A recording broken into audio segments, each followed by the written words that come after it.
9:09. Estamos de regreso en Buenas noches, buena suerte por CDN 92.5 para el Gran Santo Domingo, el sur y el este, 89.7 para la zona norte del país, y lo que más me encanta, no importa en cuál lugar del planeta usted esté, cdnradio.com.do. Ahora sí vamos a presentar formalmente a nuestro distinguidísimo invitado del día de hoy, el presidente Leonel Fernández, candidato presidencial del partido Fuerza del Pueblo, presidente de esa organización y muchísimas otras cosas que ustedes ya conocen y que yo creo que sobra presentarlo. Gracias, presidente. Muchas gracias, Yanesi, muchas gracias por esta invitación.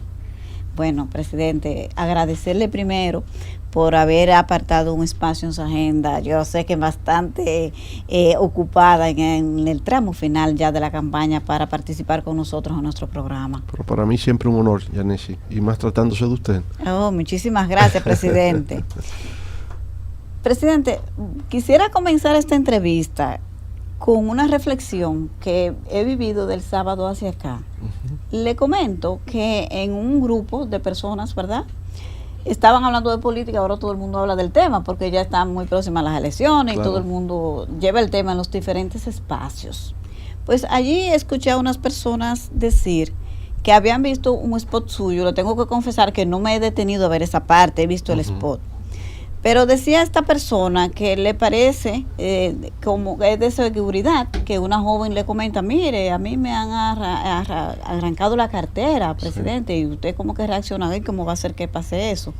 Pues la reflexión de la persona es, se la voy a comentar, que bueno, pero ¿cómo él dice eso si en sus gobiernos también ocurría lo mismo? No puede decirme a mí, Leonel decía, parafraseando un poco, ¿verdad?, que eso es nuevo, él tiene que saber que eso ocurre. Entonces mi pregunta es, ¿qué usted tiene que decirle a esas personas que reflexionan de esa manera sobre su propuesta para ser de nuevo presidente de la República?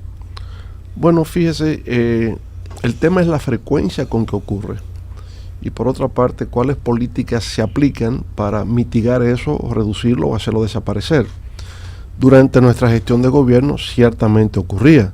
Ahora bien, nosotros aplicamos un plan, Seguridad Democrática, y dentro de eso el programa Barrio Seguro. Y con Barrio Seguro nosotros logramos aplicar políticas de prevención con la participación directa inclusive de los líderes comunitarios.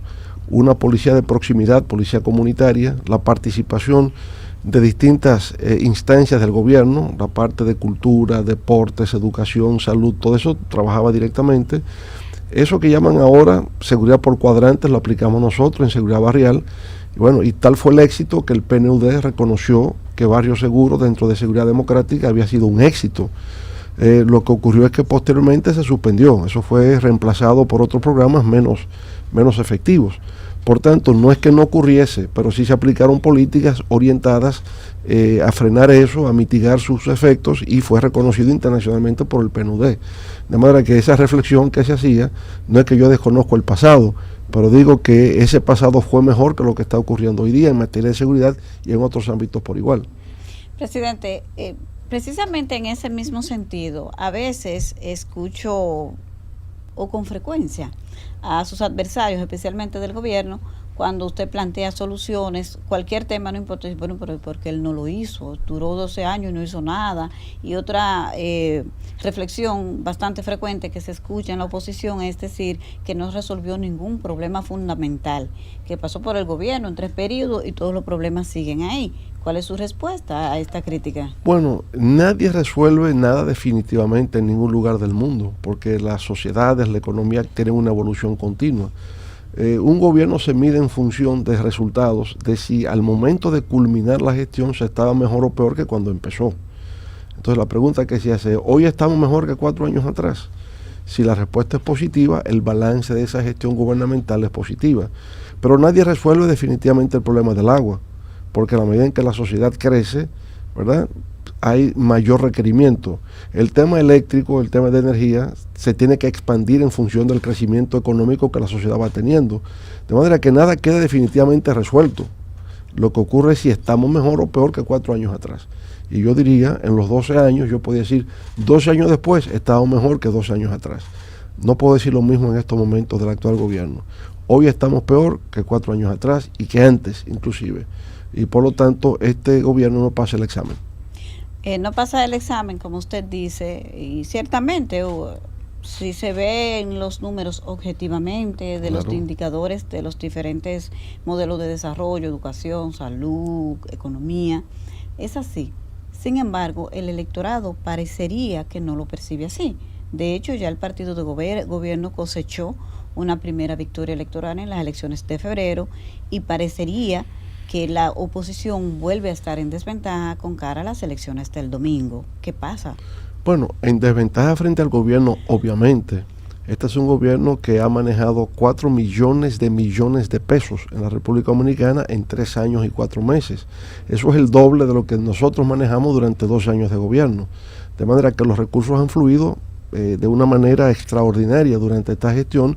Ha habido toda una estrategia orientada a crear una percepción de la realidad por parte de la ciudadanía dominicana, que empieza con el manejo de herramientas de poder como son encuestas, que las colocan en línea, ¿no? Contratan una firma X, esa firma lanza la exageración de que ganan con un 70%, la que le sigue se está alineando con esa, y hay toda una red de difusión para crear esa percepción. Con las elecciones municipales parcialmente se reafirma esa percepción porque logran efectivamente ganar por encima de la oposición, pero con una cierta particularidad, y es el hecho de que ciertamente ganan, pero solo con un 22% del electorado. El 78% o no vota por ellos o se abstiene de votar, con una política de abstención inducida que se practicó con compra de cédulas, justamente a sabiendas de que eran votos a favor de la oposición y que al comprarse de alguna manera despojan a la oposición de un potencial votante que tendrían. De manera que sí obtienen mayoría, pero no con el nivel de representatividad y legitimidad que le estaría conferido si hubiese habido una masificación del voto en esa circunstancia. Por tanto, mirando hacia las elecciones ahora de mayo, no cabe duda, lo estamos sintiendo, que ha habido un vuelco a favor de la fuerza del pueblo en esta recta final. Y se debe a que hemos podido contribuir a desmantelar y a desenmascarar las falacias, ¿verdad? Y toda esa estrategia de desinformación y de manipulación para crear la percepción que ha manejado el gobierno. Eso coincide con la realidad cotidiana que tiene nuestro país, donde falta de circulante, una alta inflación que no le permite acceder a la canasta básica familiar, el tema de la inseguridad ciudadana que se agudiza. Bueno, pues todo eso hace que la gente ya tenga otra perspectiva de la realidad y por tanto una mayor participación que vamos a incentivar, una mayor participación en los comicios del próximo 19 de mayo, y creo que con eso habrá un giro en lo que serán los resultados electorales. Presidente, a pesar de lo que usted dice, quizás podría compartir con la gente, con el pueblo, ¿verdad? Las estrategias que ustedes tienen para generar una mayor movilización de la gente a votar. Porque cuando se analiza el contexto, parecería que está cuadrado para que ocurriese lo contrario. Por un lado, hay mucho triunfalismo desde el partido de gobierno, se vende, un relato de triunfo arrollador del presidente Luis Abinader, y parecería la oposición un poco más desincentivada. ¿Cómo ustedes piensan trabajar ese tema para lograr que la gente pueda ir a las urnas? Sí, Yanesi, eso ocurrió hasta un momento. Ya hoy día ese triunfalismo no es tal. Ya no están hablando de 70% ni nada de eso, porque al acercarnos a las elecciones, las mismas firmas encuestadoras que habían contratado tienen que irse acercando a lo que realmente puede ocurrir. Yo diría, hoy hay nerviosismo en el Palacio, porque ellos mismos han manejado 3 encuestas recientes donde lo que les da es un 47%, a la Fuerza del Pueblo 35%, al PLD 14%. Entonces hay una variación en el panorama electoral que están viendo ya en esta recta final. Y obviamente su gran preocupación, el nerviosismo está en que no puedan ganar en primera vuelta, porque de no lograrlo, obviamente que habrá una reconfiguración del mapa electoral en República Dominicana, donde el voto de la oposición se convertiría en mayoría.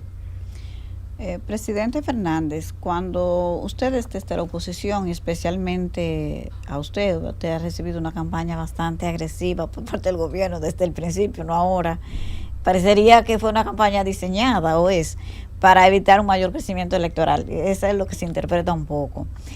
Sin embargo, cuando ustedes se quejan de las cosas como la que usted acaba de decir, del uso de los recursos públicos para beneficiar al partido oficial, entonces viene el discurso de descalificación. Dicen que ustedes no pueden hablar de eso porque hicieron lo mismo o quizás peor, según ellos, sí, cuando les tocó gobernar, que usaron los recursos públicos con ese mismo fin y que cómo vienen ahora a llorar. Absolutamente incierto lo que están diciendo. Por ejemplo, nosotros nunca compramos a un funcionario electo de la oposición. Este gobierno, sin embargo, compró literalmente a 32 alcaldes de la oposición. Eso nunca había ocurrido. Que un alcalde del PRD pasase a ser del PLD, eso nunca se dio. Nunca hubo el intento de comprar a nadie, ¿eh? Pero además, 44 directores de distritos municipales de la oposición pasaron al oficialismo. ¿Cómo se explica eso? ¿Capacidad persuasiva que tiene el gobierno o lo que tiene es este bolsillo profundo, como se dice, ¿no? Bueno, entonces ha habido deliberadamente una política de cooptación usando recursos del Estado para esos funcionarios electos de la oposición. Eso es inédito, eso es una creación del PRM. Pero por otra parte, vamos a los programas sociales. Nosotros creamos el programa Solidaridad y la tarjeta Solidaridad, ahora supervisado directamente por el PNUD, para que se viera que eso no era para los miembros del partido, sino para todo aquel que lo necesitase, que formara ese quintil número uno, el primer quintil, ¿verdad?, donde hay mayor vulnerabilidad, mayores niveles de pobreza, y que esas fueran las personas beneficiarias en el programa Xuven de la tarjeta de Solidaridad.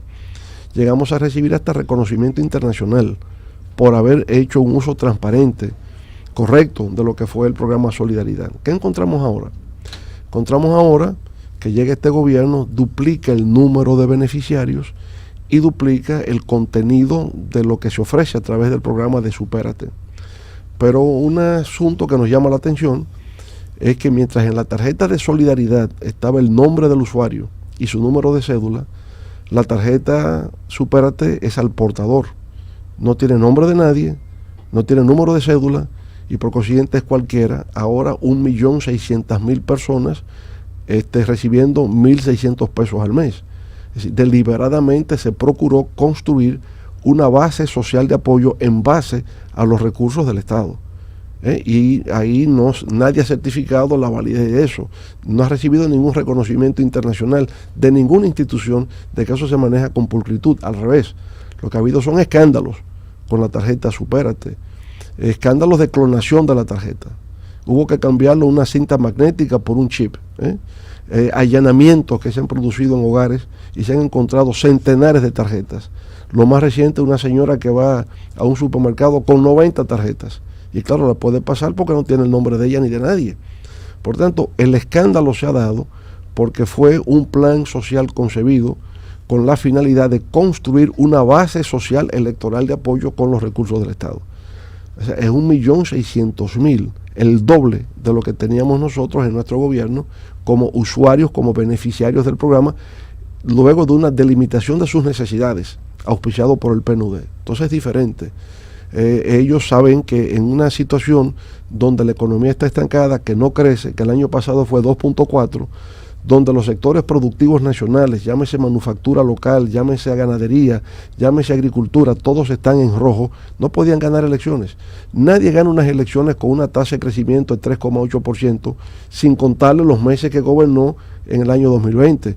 Que si sumamos de agosto a diciembre es menos 4.7 y en total durante la gestión habría tenido tan solo 1,9% de crecimiento sobre el PIB. De la República que su crecimiento ha sido promedio de 6%.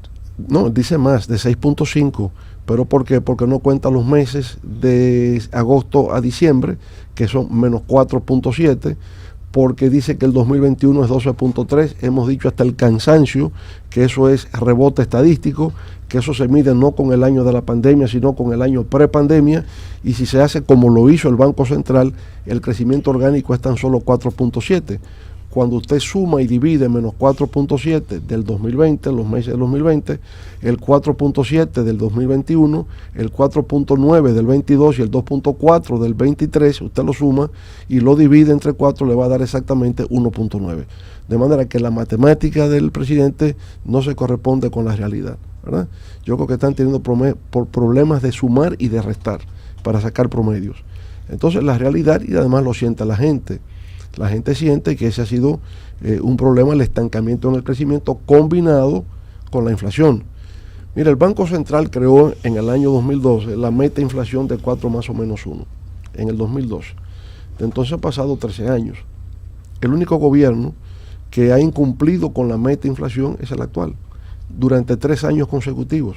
Durante 32 meses consecutivos se mantuvo una inflación por encima de la meta inflación del Banco Central.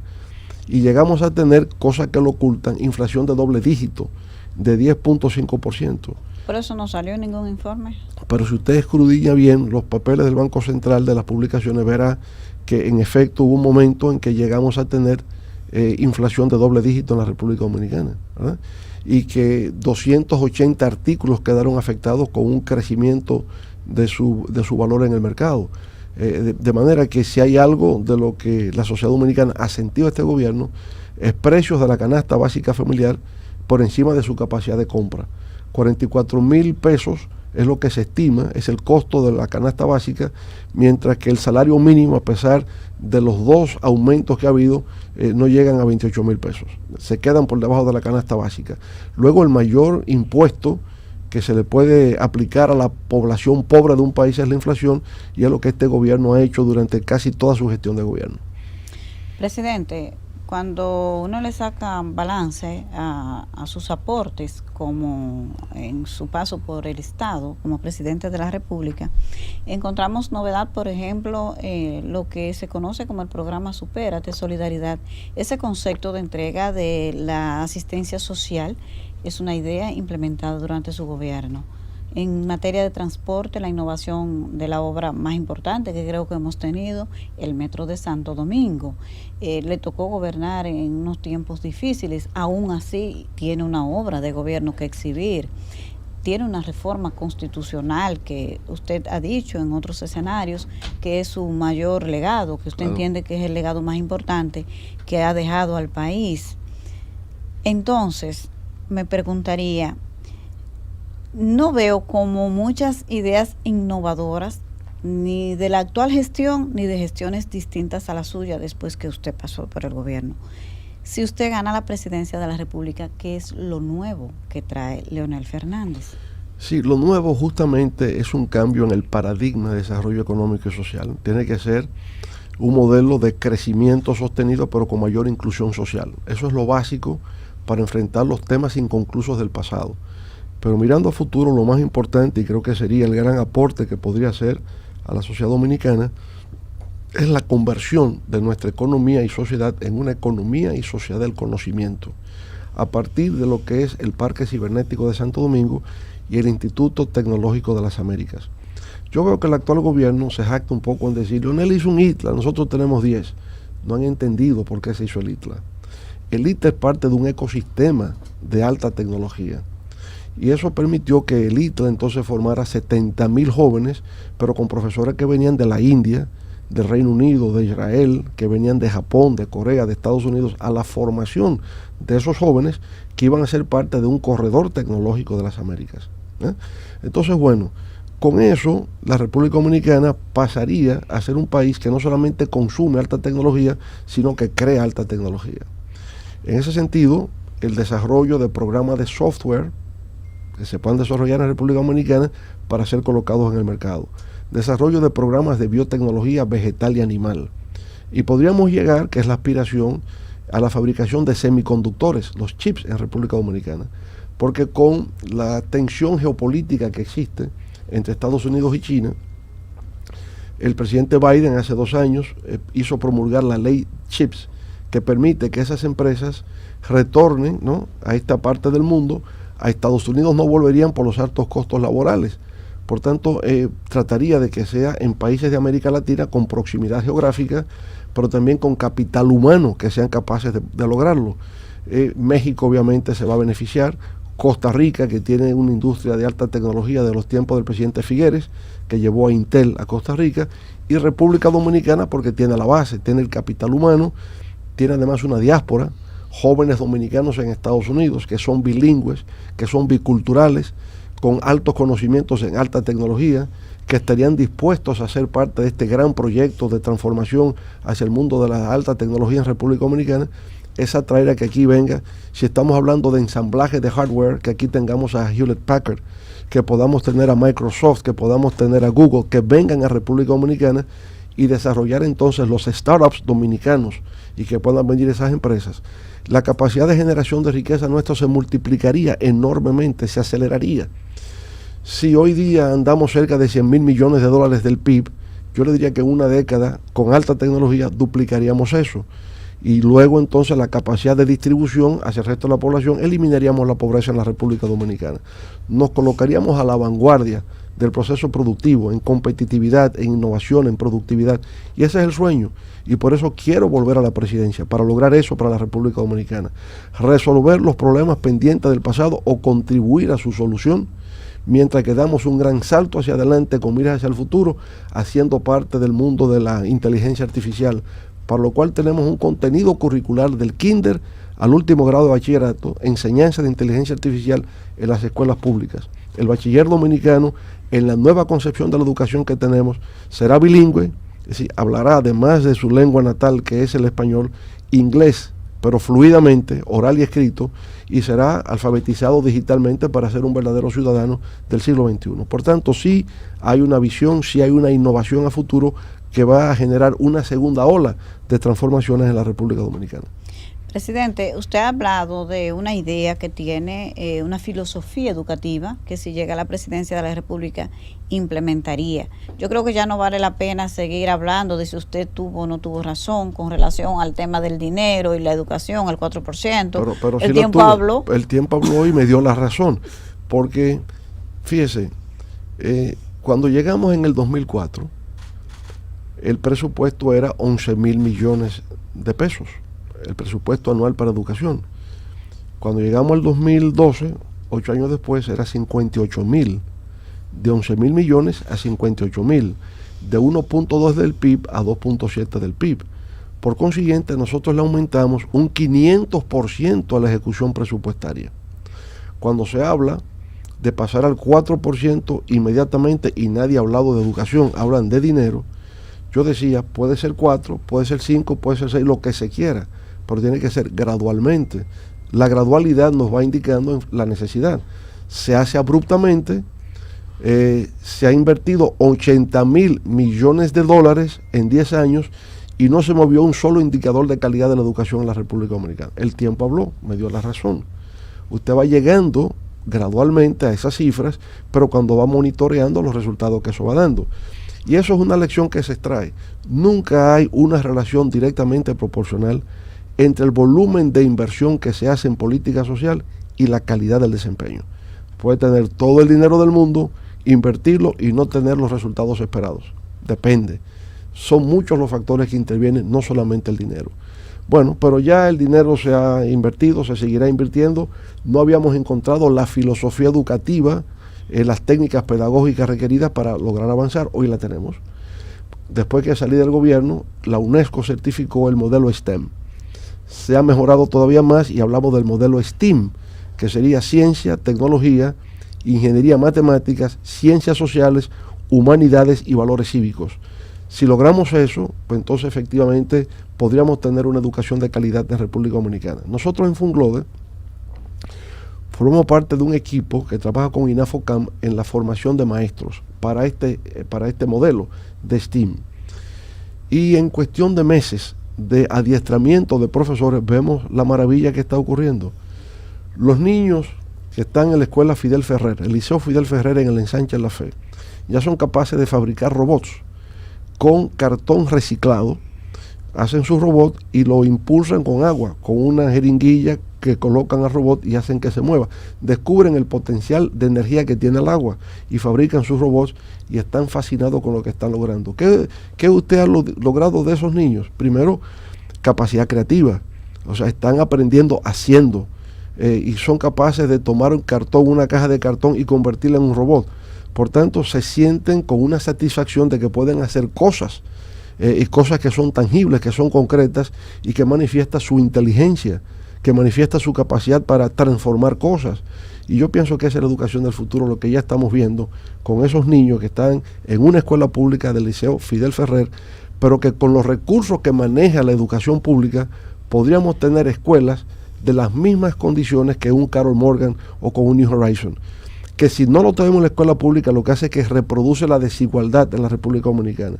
Niños con una educación especial y otros con una educación mediocre, pues obviamente que nunca podrán desarrollar toda su potencialidad de inteligencia y de creatividad. Creo que lo podemos lograr porque dimos con el modelo educativo y las técnicas pedagógicas adecuadas para transformar una inteligencia en formación como son los niños de la República Dominicana. Y aquí tenemos las condiciones, vamos a decir, de docentes, las instalaciones de los centros educativos para implementar ese modelo. Sí, y por supuesto entender que también los docentes necesitan capacitación permanente. El maestro, la maestra son profesionales de la educación que porque se gradúan en la universidad no es que ya terminó el aprendizaje, también ellos deben continuar.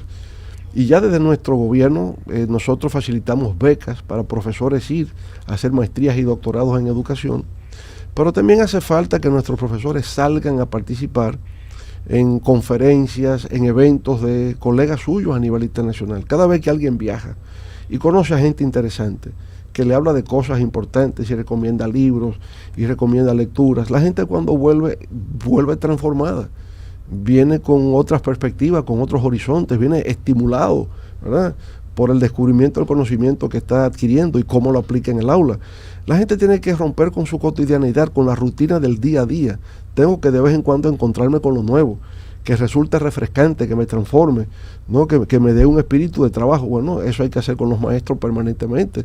Los maestros tienen que estar estudiando, capacitándose continuamente. Hay que brindar esas facilidades, celebrar eventos educativos, traer maestros de fuera y celebrarlos aquí, y los nuestros yendo a participar en Colombia, en Chile, en Argentina, en España, en Estados Unidos, viajar, conocer, ver las bibliotecas, los laboratorios científicos, y venir con otra mentalidad a la República Dominicana con el compromiso de, a través del conocimiento, transformar a nuestro país. Presidente, hay un tema que siempre ha estado ahí y seguirá estando ahí, es lo vinculado a cómo se manejan las relaciones con Haití, que sus problemas se han ido deteriorando y cada vez son más complicados. Ese ha sido un tema que ha saltado como parte de la agenda electoral y hemos visto algunas contradicciones.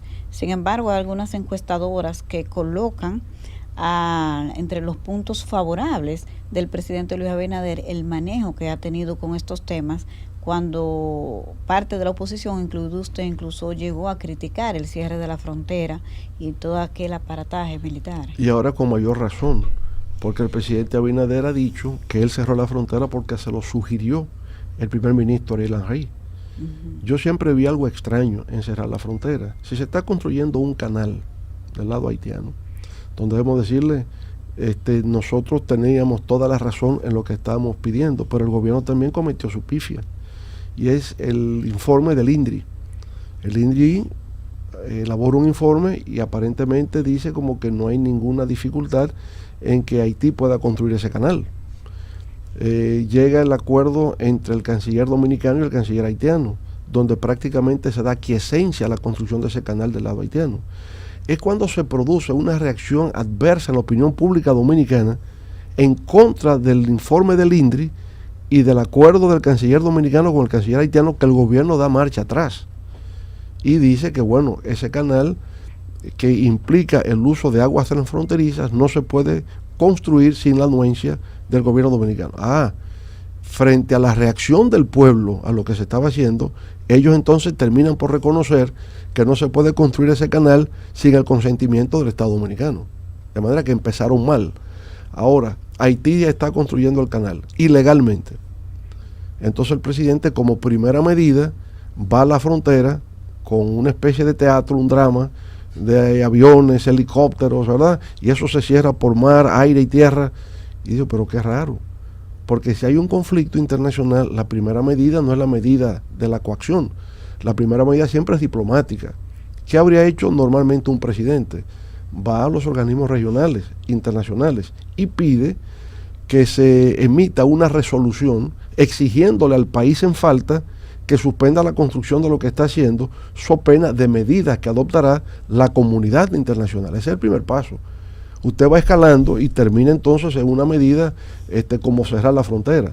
Pero ahora, con la revelación que ha hecho de que él tomó esa medida porque se lo sugirió el primer ministro de Haití, me parece extrañísimo que el presidente de la República haya actuado por lo que le dijo su adversario del otro lado de la frontera.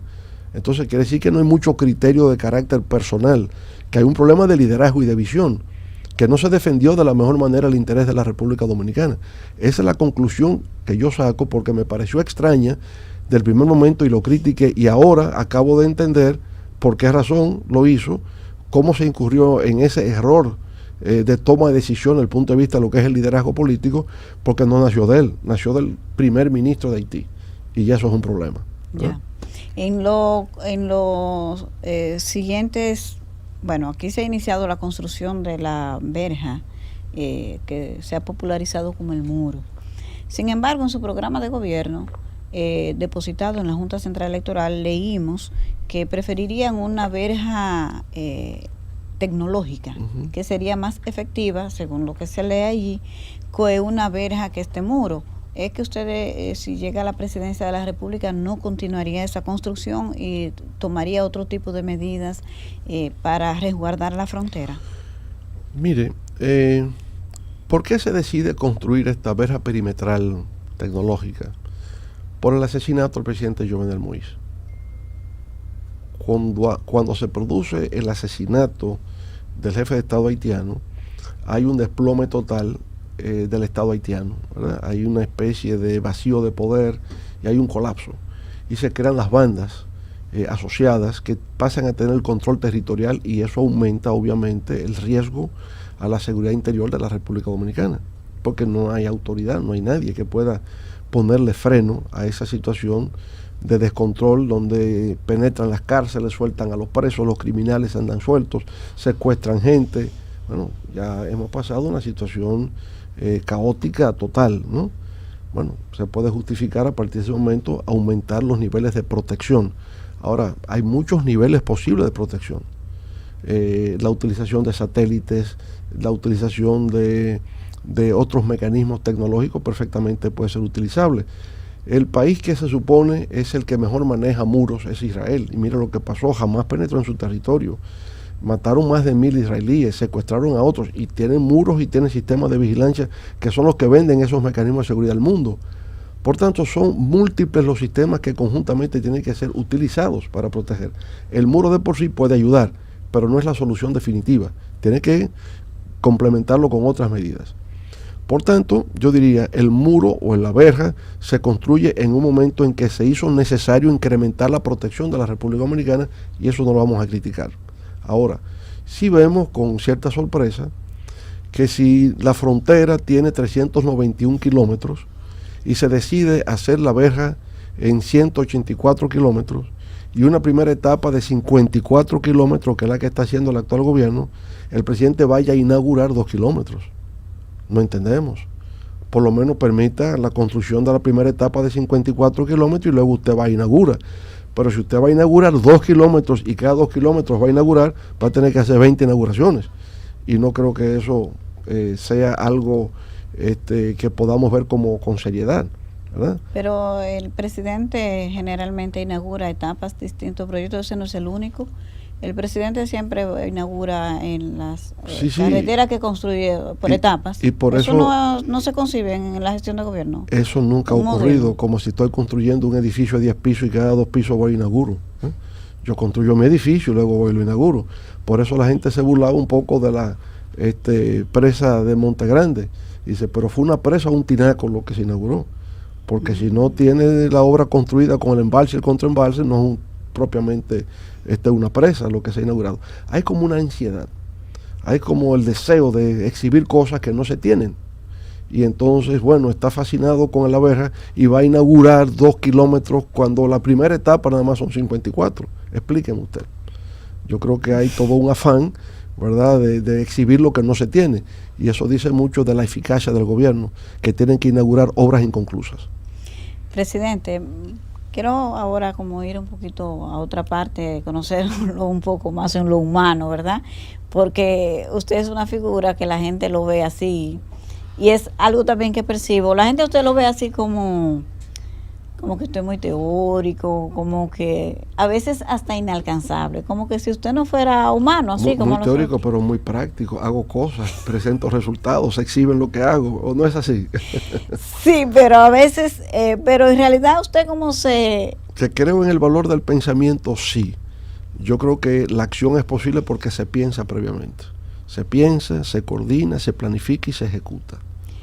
Sí. Ahora este gobierno gobierna con ideas prestadas. ¿Ah, sí? Sí, claro. ¿Cómo así? Pero todo cuanto hace. Es decir, el gobierno, su spot es teleférico. Eso no identifica este gobierno. Que está haciendo una expansión del metro, qué bueno, pero no fue el visionario de eso. Continúa una obra previa. Entonces no ha sido capaz de visualizar algo que le identifique como tal. El ITLA fue fruto de una visión. Ahora tengo 10 islas, bueno, pero hubo una visión original que se corresponde con un concepto de creación de un ecosistema de alta tecnología. Usted va, además del ITLA, va a expandir la UAS. Bueno, pero eso ya lo hicimos nosotros. Usted no le está añadiendo nada nuevo, ¿verdad? Un hospital ya lo hace cualquiera, una escuela lo hace cualquiera, una universidad lo hace cualquiera. Crear sistemas de transformación no lo hace cualquiera. Y esa es la diferencia entre un visionario y uno que gobierna con ideas prestadas. Entonces, el presidente Luis Abinader, usted dice como que no tiene ideas propias, no ha aportado nada nuevo en el gobierno. Visionario no ha sido. Visionario no ha sido. Él ha sido un continuador de obras que ha encontrado. Pero usted diría, ¿cuál es el proyecto que lo identifique y lo define? Pues no sé. Sí, él dice que sí, que es más honesto, que su gobierno es honesto y que va a impulsar un proyecto de reforma constitucional para independizar al Ministerio Público, y su principal bandera es la lucha contra la corrupción. ¿Usted está de acuerdo con eso? Bueno, pero resulta que hay más de 30 escándalos en su gobierno donde han quitado al funcionario y lo convierten entonces sin cartera. Y ahí el Ministerio Público, ¿verdad?, que debe actuar, no ha actuado. Entonces puede ser algo muy selectivo lo que tiene. Pero no tiene por qué cambiar la Constitución para establecer la independencia del Ministerio Público, porque ya la Constitución lo establece. Está establecido la autonomía financiera, la autonomía administrativa y funcional del Ministerio Público. Y luego la ley orgánica por igual, que sostiene de manera precisa que el Ministerio Público no puede subordinarse a ningún otro órgano o poder del Estado. Lo que el presidente dice que también va a cambiar la Constitución para hacerla más rígida, y él usa unos términos, bueno, que hay también un término un poco prestado, diría yo, de unos candados que usted habló en una ocasión, y que él quiere modificar la Constitución para ponerle esos candados. Pero es que los candados están, lo que necesita es una ley. Por ejemplo, está el plebiscito y el referéndum. Si usted quiere cambiar la Constitución, haga un plebiscito previo de consulta a la población.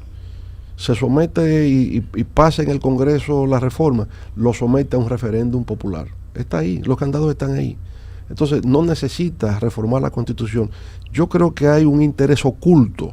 Se inventa continuamente algo para decir que quiere cambiar la Constitución. La mejor manera de resguardar a la Constitución, de protegerla, es no tocarla. Esa Constitución hoy día es valorada y reconocida en todo el mundo iberoamericano como una de las mejores constituciones. No tocar eso. En la historia constitucional de la República Dominicana ha habido más de 40 reformas constitucionales. Dejemos que el tiempo sea el que decida qué tipo de cambio debe merecer la Constitución para modernizarla, para adaptarla, pero dejemos eso, dejémosla descansar. Pero, presidente, parecería, a veces da la impresión, porque usted cada vez que hablan de modificar la Constitución, usted está en contra. ¿Cuáles condiciones tienen que darse para que usted esté a favor de una Pero reforma? vamos a ver. ¿Se necesita cambiar la Constitución para el Ministerio Público Independiente? No, porque ya está. ¿Se necesita cambiar la Constitución para candados? Los candados están. ¿Se necesita para la creación del Ministerio de Justicia? No tiene que ser constitucional. Entonces, hay como un afán de tocar la Constitución, y puede haber motivaciones ocultas que luego tengan un peso muy concreto en la vida política e institucional de la República Dominicana. Usted dice como que es sospechoso ese afán. Me resulta. Ese afán tan cambiando la razón de por qué cambiarla es porque no tiene una idea clara de por qué hay que cambiarla. Y por tanto puede haber una intención oculta que solo el tiempo nos dirá. Presidente, cuando le hablaba ahorita de esa percepción que la gente tiene de usted, y a veces siente como que tiene hasta que prepararse para tener una conversación normal con usted, me gustaría conocer. No es así, señor. No. La gente siente, ay, no, voy a hablar con Leonel, espérate, como que necesita una preparación previa. No, a mí lo no, que no, quiero saber en es lo absoluto. cómo usted se define. ¿En realidad usted es esa persona así que la gente se imagina o es un tipo común, humilde? Yo soy común totalmente, es decir, yo soy de Villajuana, acuérdese de eso, y por consiguiente soy una gente muy de pueblo, y cada día aprendo mucho del pueblo, aprendo sus expresiones, ¿verdad? Aprendo de la forma de ser del pueblo dominicano y trato de incorporarla. La consigna de para afuera que van, ¿de dónde sale?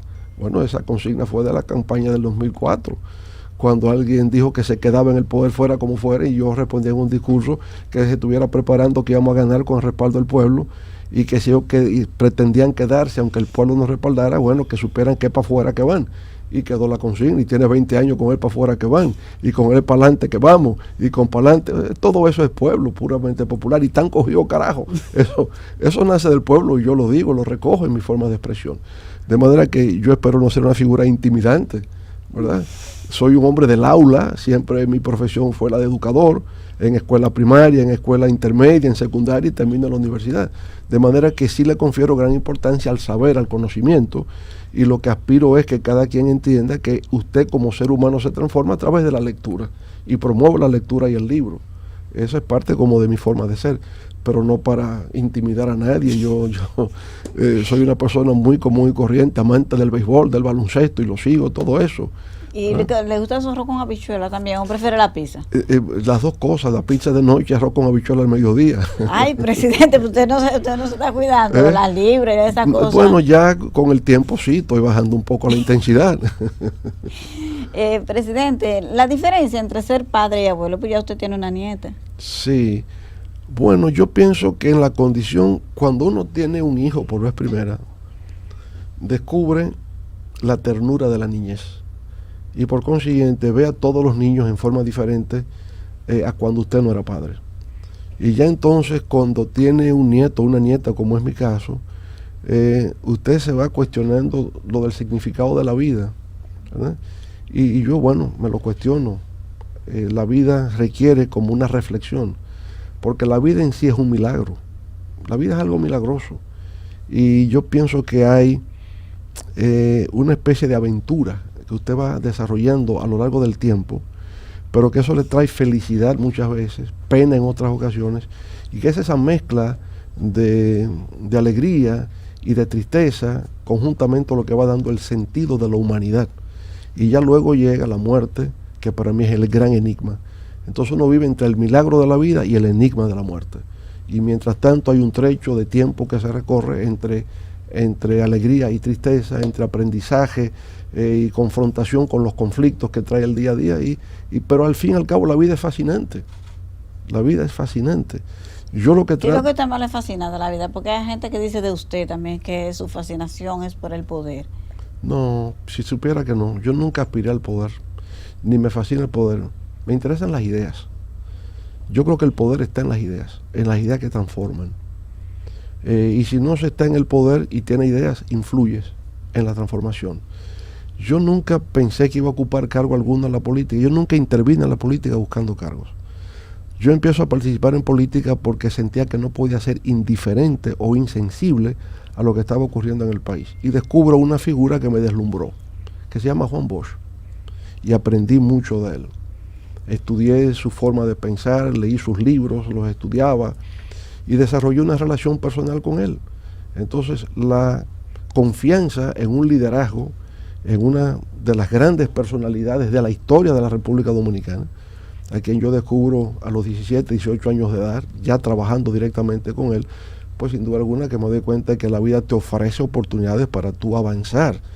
Y he querido seguir sus enseñanzas y seguirlas transmitiendo, pero el poder no. El poder es algo, toda esta lucha en una campaña para ser empleado público por 4 años. Así que al final es un sacrificio que usted hace porque ama a su país, porque usted tiene algunas ideas de cómo considera el país puede evolucionar y cómo crea oportunidades a personas que de otra forma, que no sea con el gobierno, pueden avanzar hacia adelante.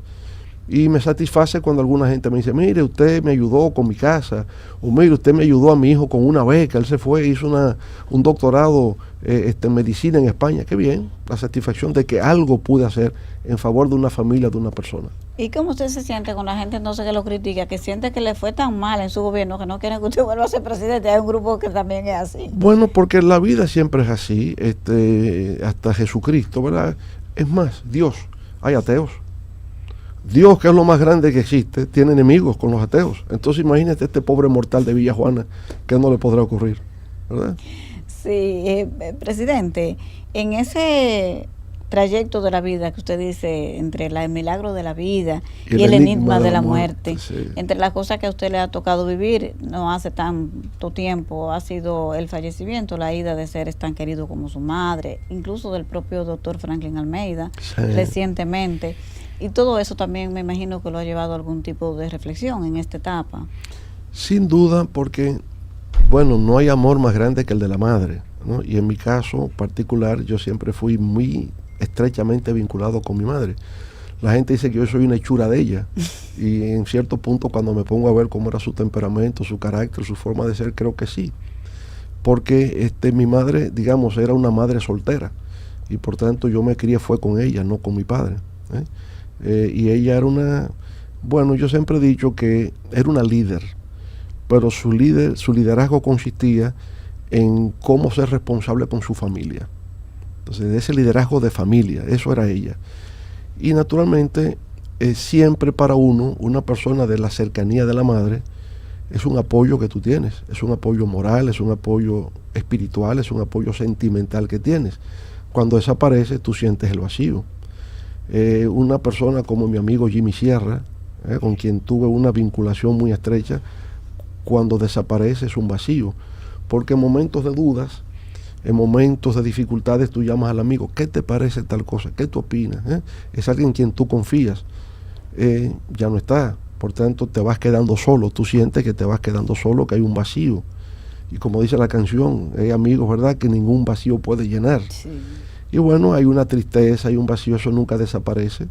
Tú continúas la vida, pero te das cuenta que te quedas sin ese soporte, te quedas sin ese referente, sin esa capacidad para consultar en los momentos difíciles y de dudas. Y eso se va sintiendo en la vida, claro está.